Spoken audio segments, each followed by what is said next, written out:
Colin. Hello, Clive. How are you? I'm very well, thank you. How are you? Very well.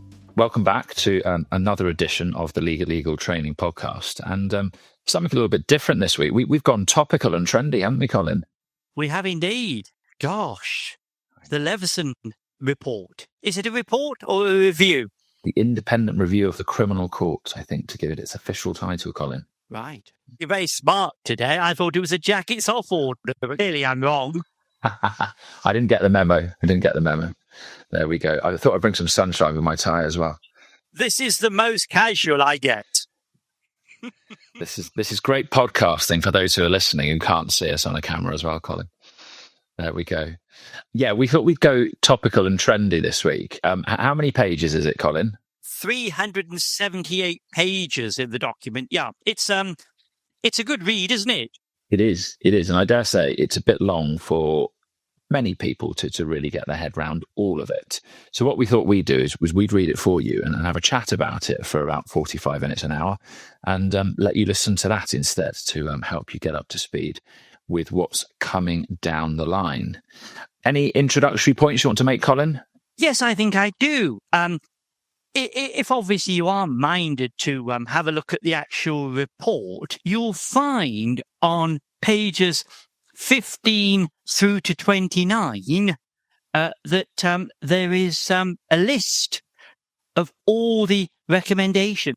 So seriously, if you were to read pages 15 through to 29, you would have the full list of recommendations. So there are 45 recommendations in total. The document consists of 378 pages. It's subdivided into 9 chapters, and then there are the annexes at the end, A through to G, so 7 annexes in total, of which by far the most interesting is Annex G, and we'll consider Annex G during this podcast. As you say, Colin, there's an executive summary, isn't there, which most documents have these days. Yeah, it is. It's a really helpful read, and you could read it in half an hour, and certainly it would get you thinking, get you up to speed with most of what's going on here. So, by way of introduction, Colin, we know, don't we, and perhaps for the members of the public listening to this as well, those who aren't perhaps engaged in the criminal justice system as closely as some, there is a huge backlog, isn't there? There's a record, since December 2024, there's now a Crown Court caseload, so a record high of 75,000 cases awaiting trial. And that is, says Sir Brian, double the number in 2019, so pre-COVID. So that backlog has doubled. So something has to be done, doesn't it, Colin? Something's got to be done. I think we all agree on that. However, what is done and how it is done is the matter of debate. And I think if there were a criminal barrister here, and I am a criminal barrister, although not practicing anymore, they would say that a significant part of this backlog is as a result of underfunding. We know, don't we, Colin, that there are courtrooms around the country that sit empty on a daily basis where trials are not being heard and cases are not being completed effectively. And if there were further funding, many say that would address much of the problem. So rather than, as some people see this report, attacking the right to trial by jury, we just need to fund the system better.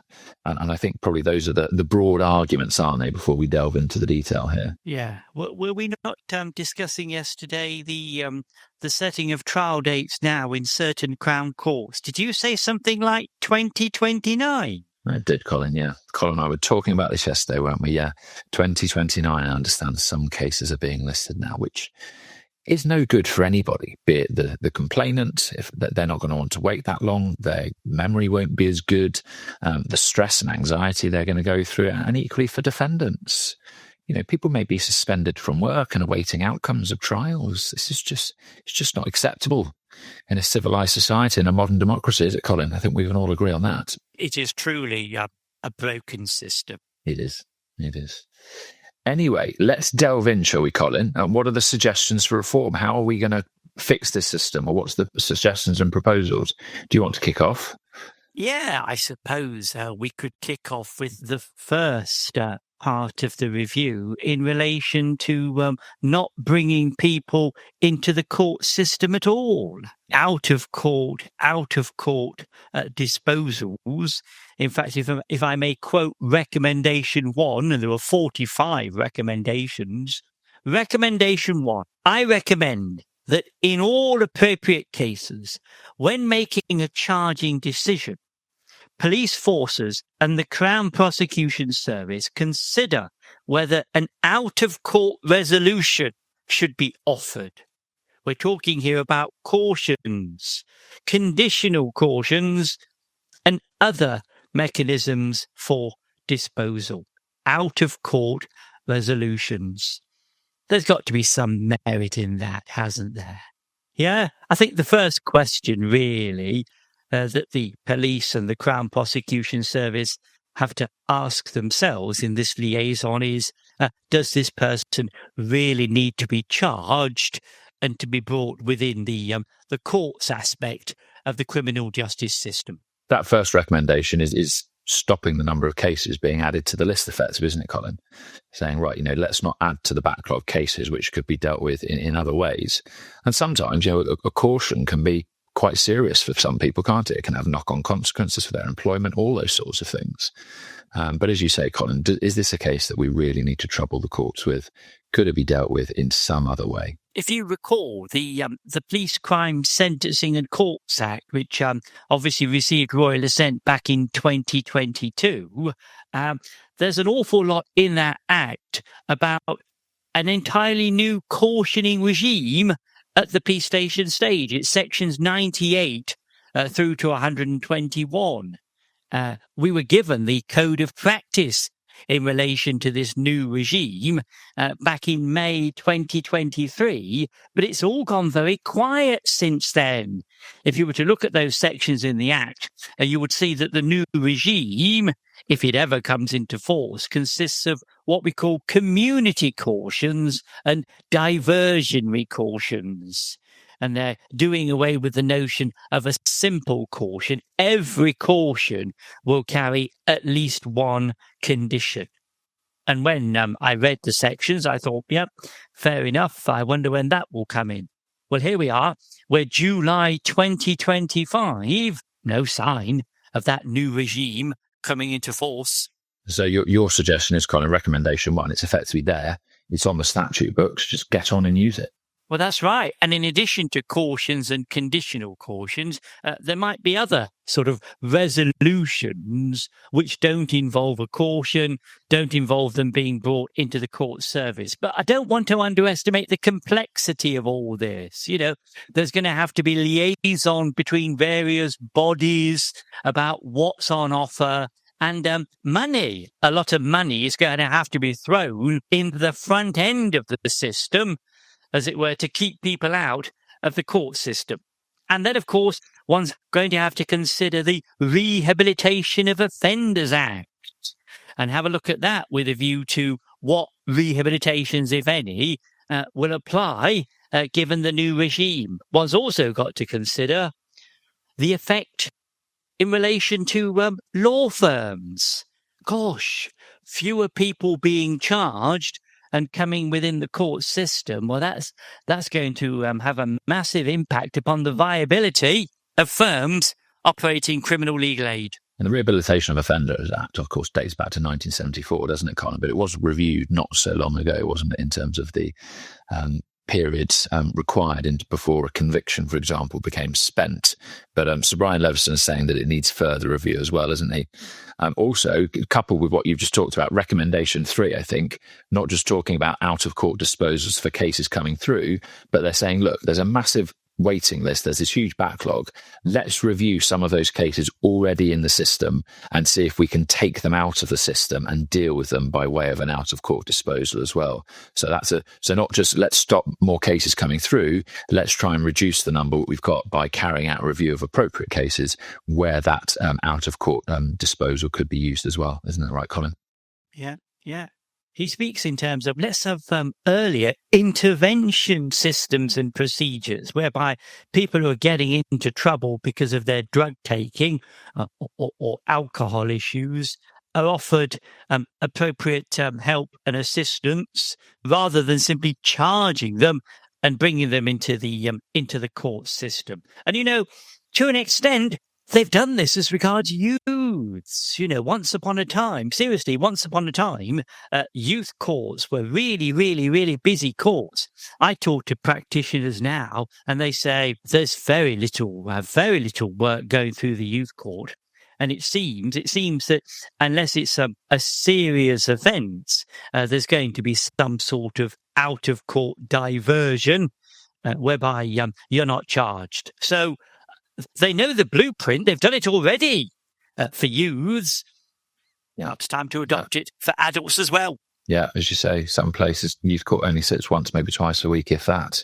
I remember busy youth courts in London, they'd be sitting every day. Camberwell Green Youth Court, when that used to be around. You could go there every day if you wanted to. When I was on the front line as a duty solicitor, Maidenhead Youth Court was just about the busiest court you could possibly attend. If you were duty solicitor, you knew you were in for a long haul. A large cup of coffee required before heading off for there, eh? Yes, absolutely. So we can summarise it, can't we? Perhaps a little more restorative justice rather than people being charged and then, as it were, coming into what we both acknowledge at the moment is a fairly broken court system. Good. What next then, Colin? Which other recommendations do you want to take us to? Because I'm going to focus on the Crown Court, aren't I? In case people are wondering why I'm saying relatively quiet. You're focusing on the early stages, the police station, the magistrates' court, etc. And I'm going to focus on the Crown Court. I suppose we move to the magistrates' court then, don't we? Where some of the recommendations are fairly radical, aren't they? In relation to, well, let's deal with the first one, shall we? The first one of any real consequence, and that is that certain offences which are currently triable either way, whereby, of course, he or she will have the right to elect trial by jury, should become summary only, thus obviously depriving the defendant of the right to jury trial. So one of the recommendations is that certain offences become summary only. I'm now just having a look at Annex G. Annex G, offences to be reclassified. And there's a huge list of offences in Annex G, offences to be reclassified, making them summary only, so as to avoid, as it were, magistrates declining jurisdiction on these offences or people electing Crown Court jury trial. There's no doubt about it. The thrust of the recommendations vis-à-vis the magistrates' court is to keep stuff in the magistrates' court. But there's an acknowledgement that some of these offences, of course, are quite serious. And so if it ever comes to pass, we're going to have the concept of not only is it summary only, but it's one of those summary only offences that carries 12 months rather than 6. And at the moment, we know, of course, summary only offences carry a maximum of 6 months imprisonment, don't they, as a general rule? Very much so. Yeah, as a general rule at the moment, summary offences capped at 6. And of course, the position is, as you well know, it doesn't matter whether you have 1 or 20. If the court is dealing purely with summary offences, then the sentencing powers are capped at 6 months, whether a sentencing is taking place in the magistrates' court or sentencing is taking place in the Crown Court. So if it ever comes to pass, we're going to have to come to grips with the concept of, oh yes, this is summary only, but it's one of those summary only offences, no right to elect, no power to decline jurisdiction, but it's one of those unusual offences carrying 12 months rather than 6.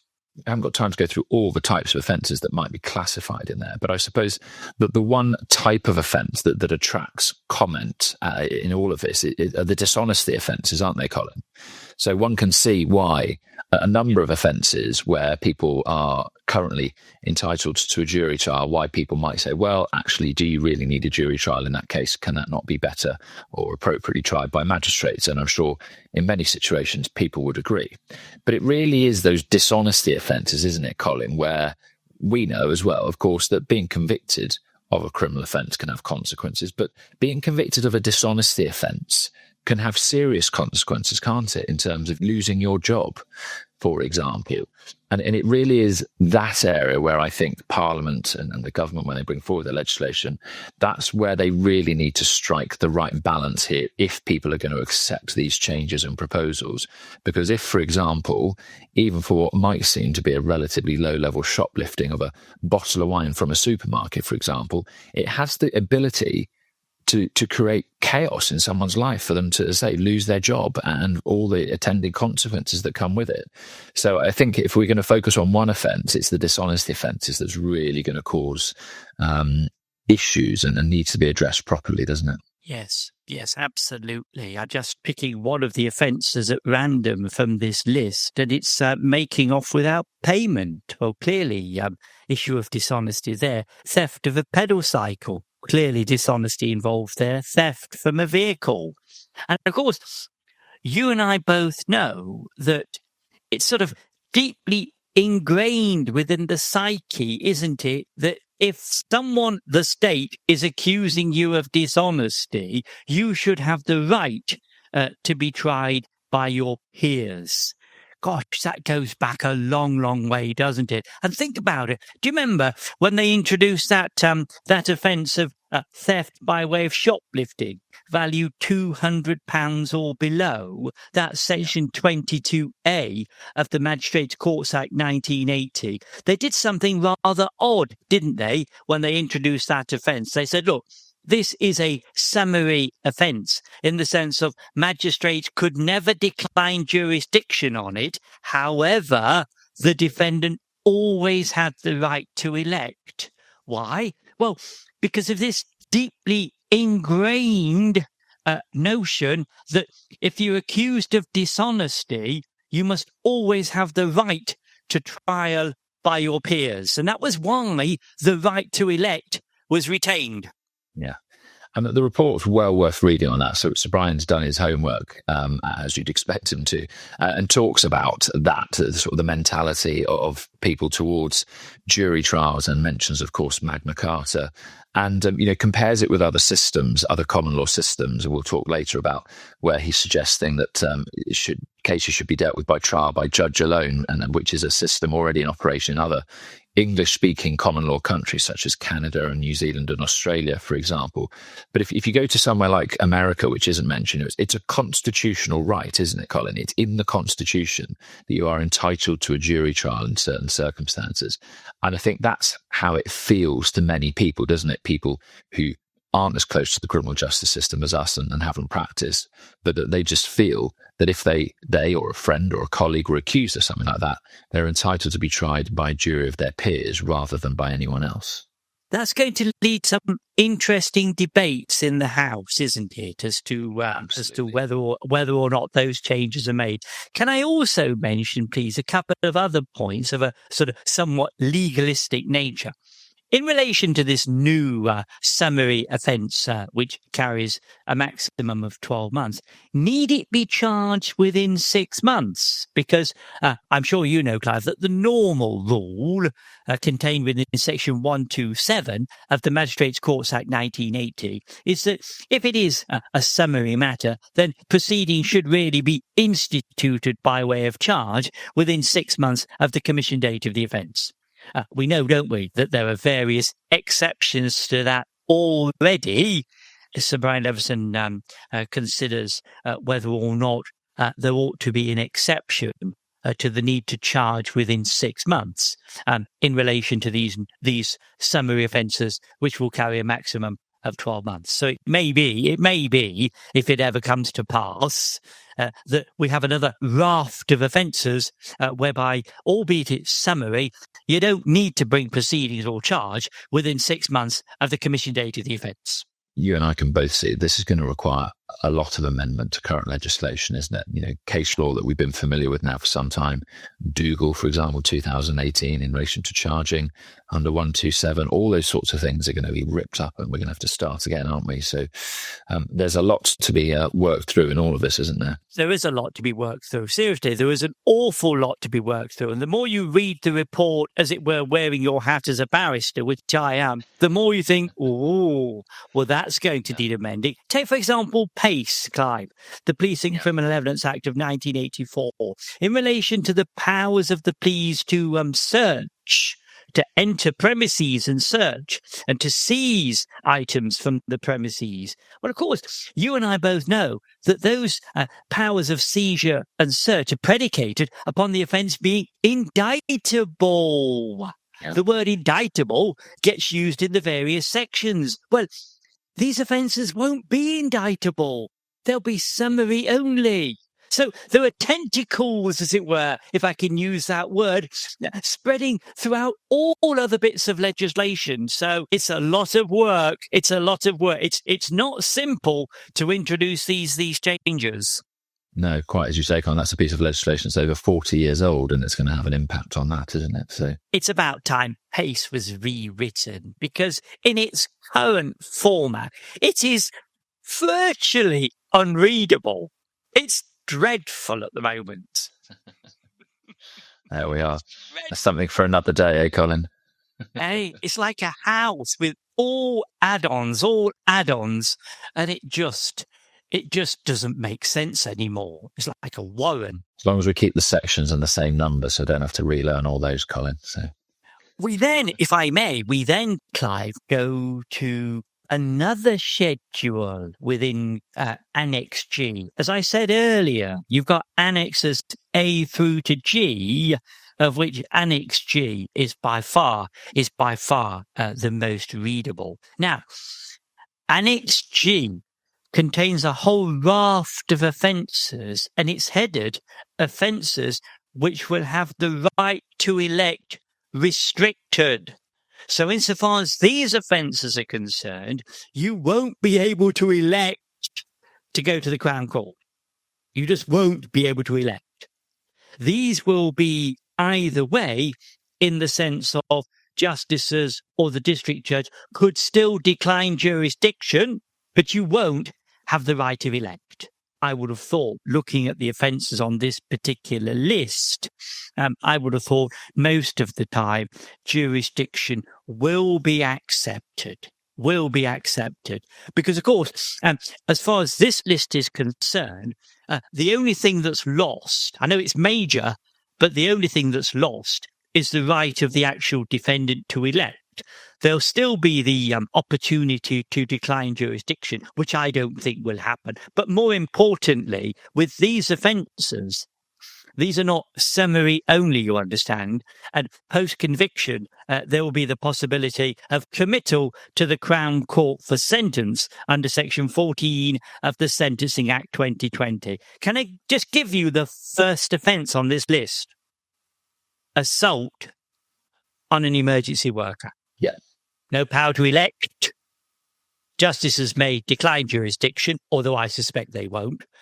Following a guilty plea, following a conviction, you could be committed for sentence to the Crown Court. Obviously, at the Crown Court, I believe, off the top of my head, assault on an emergency worker carries something like 2 years. It does. Colin, it's one of those curious offences where it's been amended in recent years. So you and I know you used to be charged under the Police Act of 1996, didn't you, with assault PC, we'd call it, and you'd see that in the magistrates' court. The maximum was 6 months.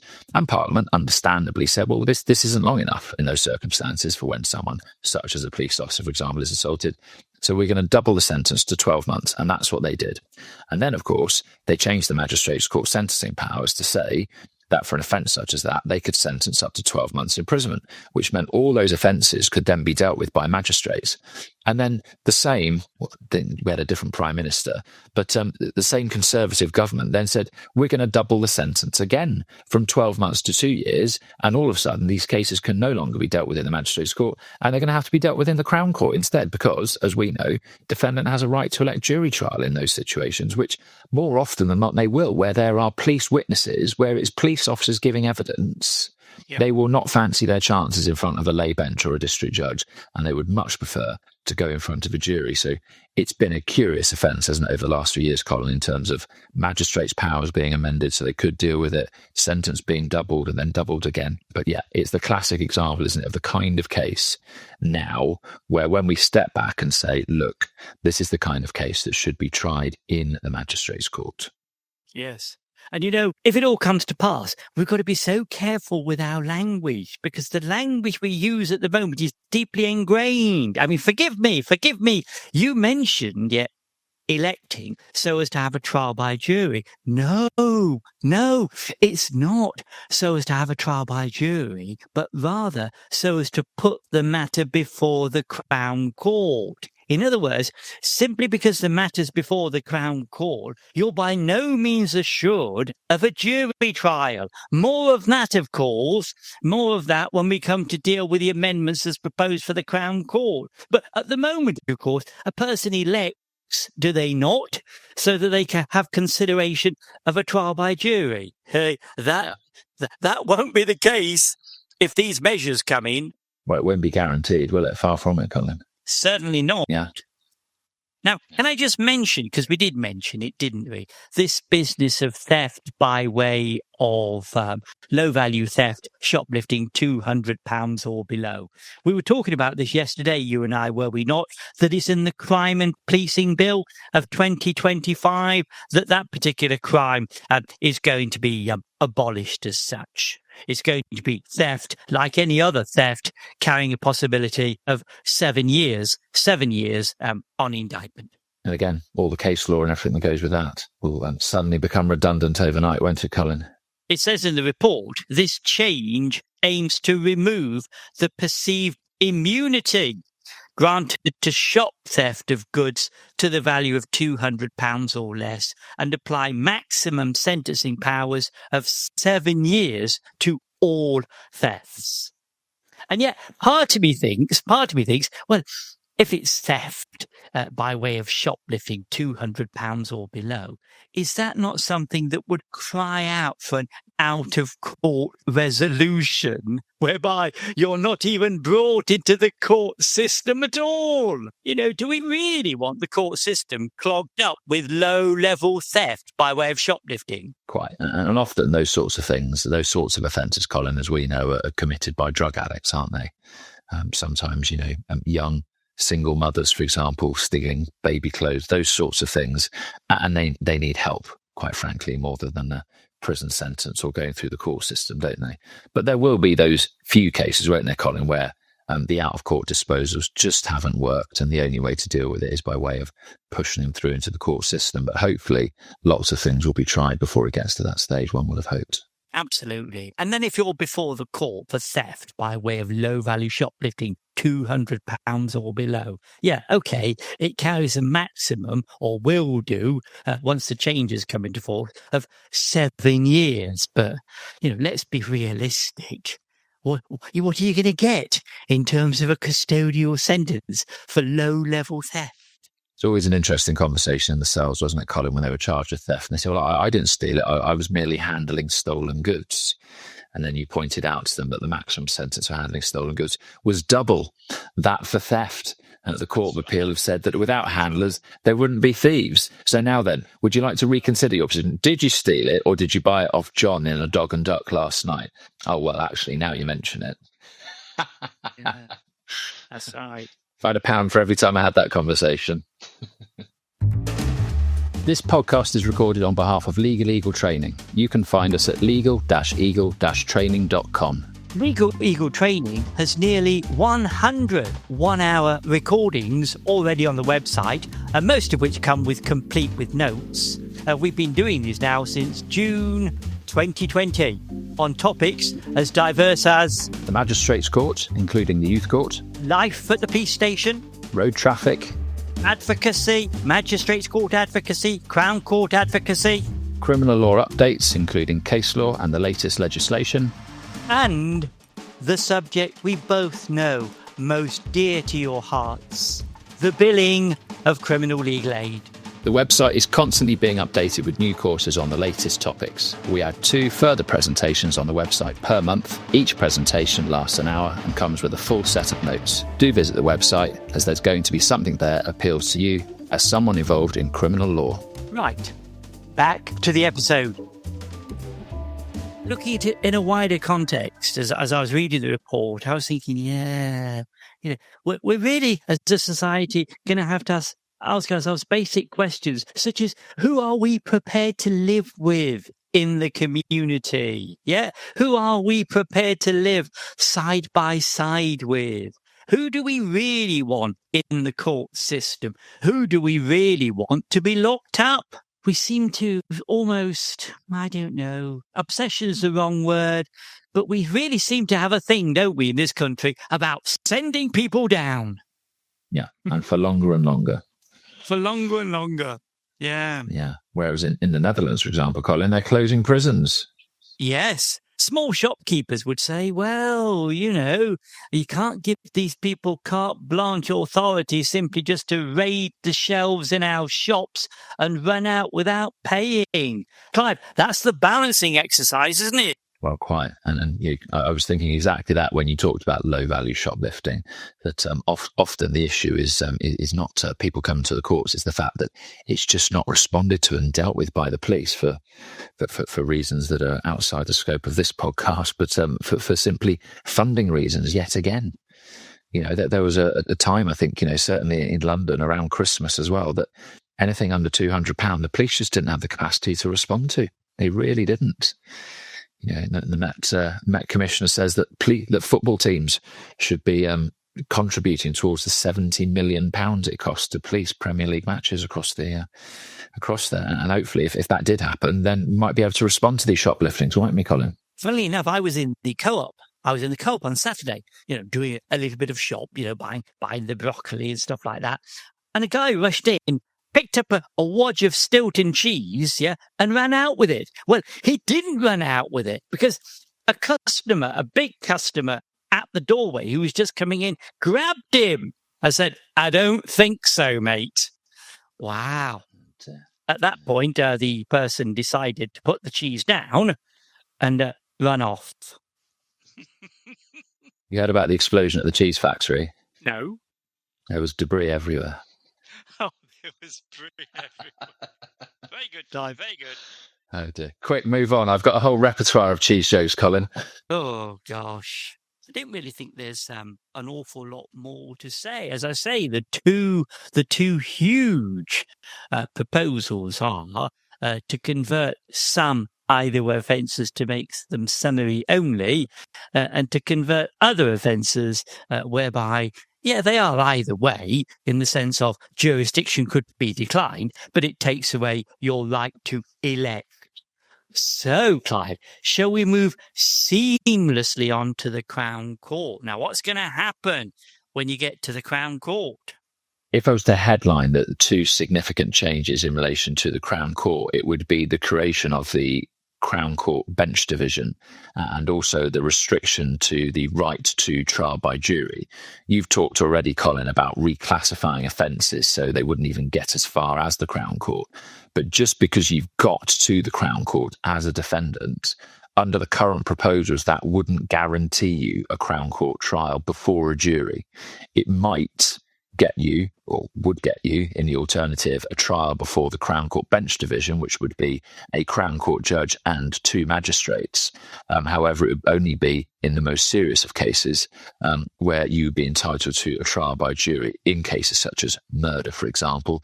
But in certain situations, defendants could elect or could invite the judge to consider ordering a trial by judge alone. And I say that because it's not the defendant's right then, even to say that they want a trial by the judge alone. It's still for the judge to decide. So the judge could say, no, I think this is a case that should go before a jury. Or they could say, no, this isn't a case to go before the jury. So there's a significant amount of power being taken out of the defendant's hands in terms of their right to get to the Crown Court in the first place, and then when they do get there, to have a trial either by a judge alone, which they may want and the judge might not give them, or they might want a jury trial and the judge might not give them that either. So it's couched with ifs, buts and maybes, Colin. It would be a very difficult thing to advise on, I think, as a defence advocate these days. Are there any real pointers as to which offences would sort of lend themselves to the judge and two justices? Let me give you an example. I'll put you on the spot. It doesn't matter if you don't know the answer. It's all early days. I'm there at the Crown Court. I've elected It's assault occasioning actual bodily harm, maximum 5 years on indictment. And, if it's all the same with you, I really would appreciate a jury trial. What are my chances? What does my advocate have to do? Well, I think it's a little bit like dealing with bail in a magistrate's court, Colin, isn't it? In terms of then there being no real prospect of custody. We have to start at the end, don't we? In the sense that we have to look at what the likely sentence might be. And if it's going to be a likely sentence, does it say up to around 3 years? Then that's the kind of case that would be appropriate for the Crown Court bench division. You mentioned, for example, a case of actual bodily harm, which has a maximum of 5 years.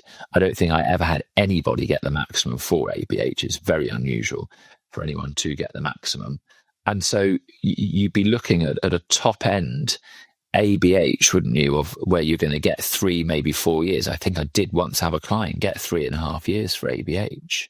But that would still mean that they fell under the Crown Court bench division, wouldn't it, in terms of where they would be tried? So that's a classic case. Is it suggested then that implementing this Crown Court bench division will somehow assist in not creating backlogs? You'll get your trial that much quicker. Is that what we're saying? I think it is, Colin, and it's an interesting point that Sir Brian Leveson makes at the start of his report when he says that since 2000, the time it takes for Crown Court trials to be heard has doubled. So, a one-day trial now takes 2 days. A 5-day trial now takes 10 days, for example, is what he's suggesting. And so, yes, I think the feeling is that you would be able to get through trials in the Crown Court bench division that much more quickly. One, of course, you don't have to swear a jury. 2, one would envisage that opening speeches may well be significantly shorter. Closing speeches, one would hope would be shorter too. You've already seen this in the Crown Court over recent years, where judges now do split summings up, where they sum up the law to the jury, then the advocates have their closing speeches, and then the judge reminds them of the facts. And that's certainly sped things up, I understand, from those still in practice, in the sense that if I was making a closing speech, I'd have to say, and the prosecutor would always say to the jury, now, of course, members of the jury, if I say something which is at odds in terms of the law with the judge, then, of course, you take the law from the judge. And then defence counsel might have to say exactly the same point, and then the judge would give them the direction. So they effectively end up hearing the same thing 3 times on something, for example, like an adverse inference. All 3 of you are addressed in the court, whereas, of course, that wouldn't need to happen. I think it would be envisaged that they would give reasons as well for their judgments, which may take a little longer. But I think Sir Brian Leveson's talked about there being a skeleton effectively where they can give their reasons. And we see this in the magistrates' court already. The magistrates come back, they have a form that they complete. First thing they talk about is the facts that are not in dispute are these. The facts that are in dispute are these. These are the issues, and this is how we've resolved them. And intellectually, I'm sure most Crown Court judges will be able to, or if there will be a skeleton, Crown Court judges will be able to assist the magistrates in terms of coming to their decisions and giving their reasons that much more quickly. So yes is the long answer to your short question, Colin. And where physically would this court sit? Well, this is interesting, Colin, and Sir Brian's seen this. And the great thing about him conducting this review is, of course, he's been a lawyer, he's been a judge, and he's got lots of experience, and he understands the practicalities of these things.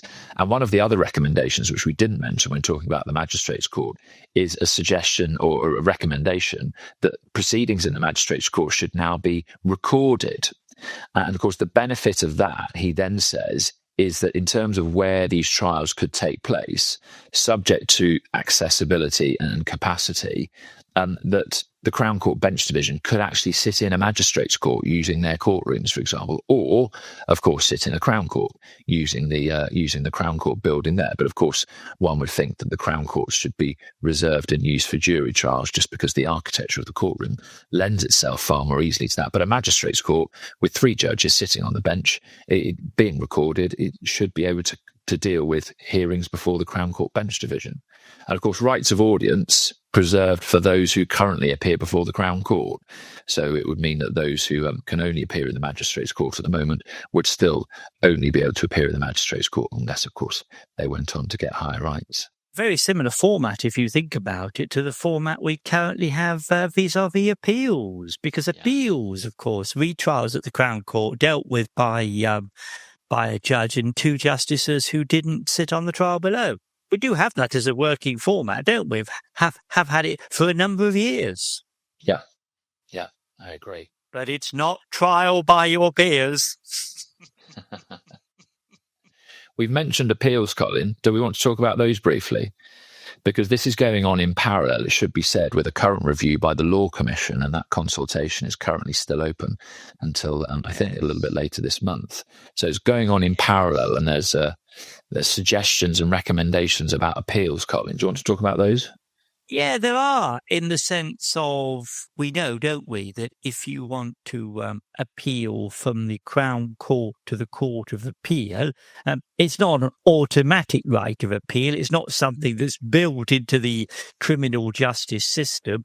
You have to have leave, and you have to satisfy the single judge, don't you, that there's some merit in your argument for the appeal. Well, Sir Brian Leveson thinks, well, why shouldn't we introduce that as a concept in relation to magistrates' appeals? Why should there be this automatic right to have a retrial in the Crown Court on the same facts that were heard in the magistrates' court? And one of the recommendations is that we move to a system whereby, if you want to appeal the decision from the magistrates' court to the Crown Court, it has to go before a judge who has to consider whether or not there's some merit in your appeal, rather than it being simply automatic.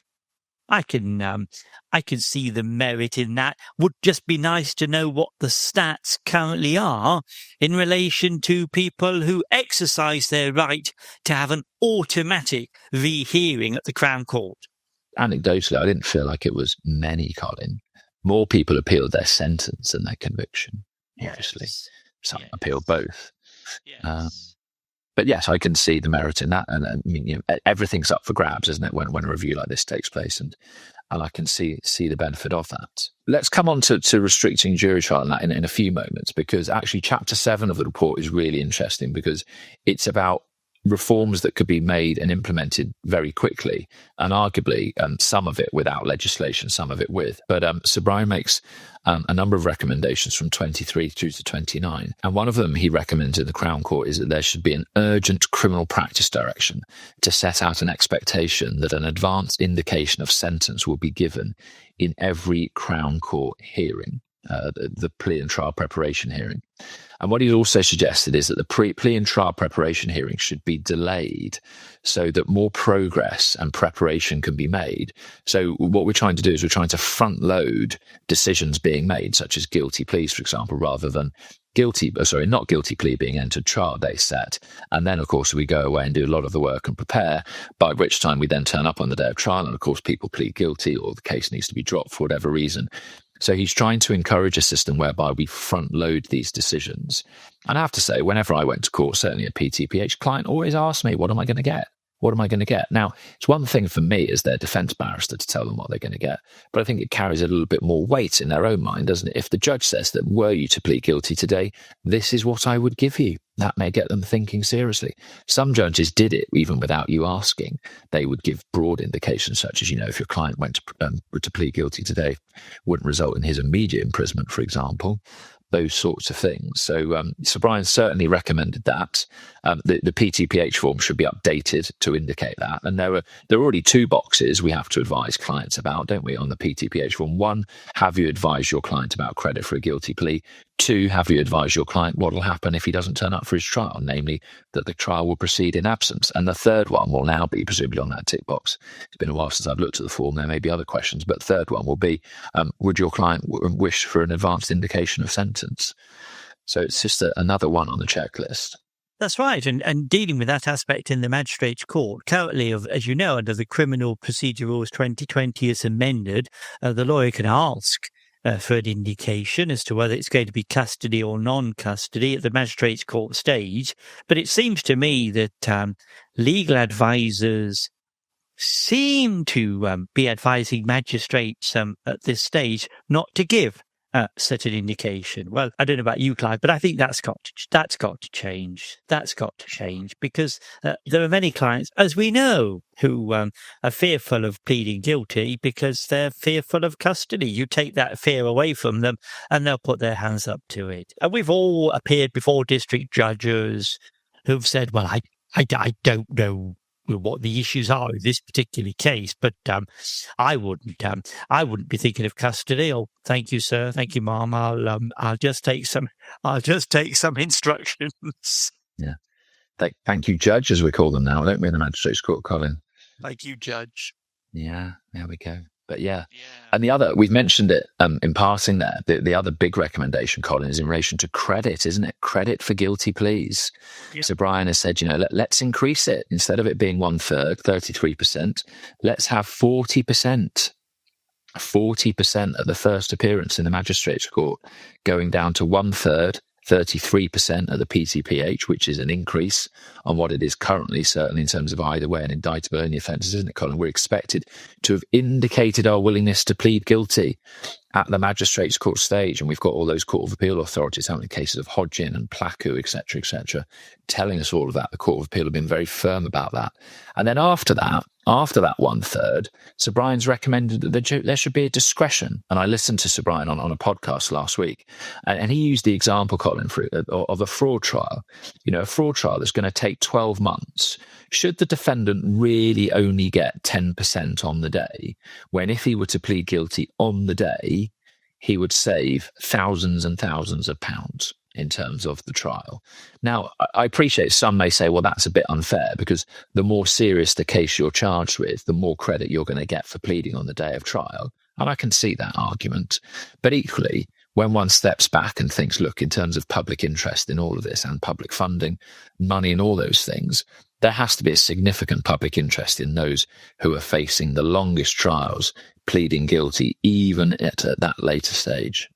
Yes, and one might also argue, well, look, I'm pleading guilty before the trial starts. I know it's quite a late plea, but in so doing, I have prevented vulnerable or young witnesses from having to go through a rather awful ordeal for 3, 4, 5 days. Well, wouldn't there be an argument there for saying it's late, but it's within my discretion, and I'm taking into account the fact that these people who would have found the giving of evidence quite traumatic, there's no need for them to give evidence. I think that's probably warranting more than 10%. Yeah. And I think those arguments are out there to be made in any event, aren't they, Colin? These are guidelines; they're not tram lines, as we always say. So, any good advocate would be making that argument, wouldn't they? Yes. You'd go further, wouldn't you, Colin? You say 50% just to keep the maths nice and simple. Genuinely, I would. I mean, if you're going to tinker with a third, why not go to 50%? It's 50% sort of resonates in the mind of a defendant. Well, that's half, isn't it? A defendant knows immediately that's half. Well, you're going to shop, you get half price, don't you? 2 for 1. That's what you're getting here, aren't you? And of course, whatever sentence they're given, it may be that they're only doing 40% of the determinate part of that sentence anyway, coupled obviously with the fact that if they're eligible for release under the home detention curfew scheme, the statutory instrument came in this month, or rather last month, June, whereby your maximum benefit now by way of early release has risen from 6 months to a whopping 12 months. Gosh. Hey? I'm tempted to say, you're not going to be inside for very long. So, Colin, Chapter 8, just a few points in terms of the Crown Court structure. As we mentioned, Recommendation 30 says that all either way offences should be eligible to be tried in the Crown Court Bench Division. And whether the defendant has elected for a Crown Court trial or been sent by the magistrates, so they decline jurisdiction, Sir Brian is recommending that the judge at the PTPH stage make a decision to allocate that case either to the Crown Court or to the Crown Court Bench Division. And as you said, there is a presumption where the sentence would be 3 years or less that the case would be allocated to the Crown Court Bench Division. Interestingly, that Sir Brian's recommending that Parliament should set a framework for judges to operate within at the plea and trial preparation hearing, and I can see the merit in that. And then he goes on at Recommendation 31 to say that the Sentencing Council should also create Crown Court Bench Division allocation guidelines. I have to say, I'm interested to see how those two things are to work together. So Parliament is going to set a framework, and then the Sentencing Council are going to set guidelines. It seems that I don't know how judges are going to feel about this, Colin. It is my reflection on all of this. It's that it might be felt that actually the judge, to an extent, is being given quite a lot of power here to say yes or no as to whether or not a defendant should be entitled to a jury trial. And I think there are some judges out there who may feel uncomfortable about that. And they may feel that the most appropriate people to be saying this, in fact, is Parliament. There should be a very clear framework as to who should get a jury trial and who shouldn't, rather than it being left to the discretion of a judge. Because what Sir Brian Leveson also goes on to say, I think, in one of the recommendations, is that there should be no power to challenge the decision of the judge either, even on presumably Wednesbury grounds, which I find quite surprising. That effectively, a judge could make a decision which, on the face of it, could be said to be perverse, but there'd be no challenge to it. Oh, I don't think he'll ever go that far. I don't think you can ever take away the inherent jurisdiction, the jurisdiction of the High Court, to operate a supervisory jurisdiction of decisions of lower courts. I think the High Court will still very much be there in the background, apropos of any decision that's regarded as perverse. Quite. I think there has to be some mechanism in there, doesn't there? That would just be huge. I don't think the High Court judges would wear that one. So it goes back to what I said about, 10, 15, 20, 30 minutes ago. I'm there for ABH. What are my chances? What are my chances of a jury trial? Is it going to be left solely to the discretion of the judge, or is the judge going to be given some pretty strict guidelines as to which cases should indeed be allocated to the Crown Court Bench Division? It's all very interesting stuff. And Clive, we haven't even mentioned a subject dear to my heart: finance, legal aid in all of this. Yeah, they're going to have to obviously have a rethink about how lawyers are going to be paid for all of this. So, Colin, one other observation, comment, criticism, however you want to couch it, I've heard, of course, is the fact that you can restructure all of this, but if you haven't got the people there to do the job, then that's going to be the challenge. And as you know, I left full-time practice in 2015, and since 2016, I think 25% of the criminal bar have now left. So that recommendation 41 about match funding for criminal barrister pupilages, I think is really important.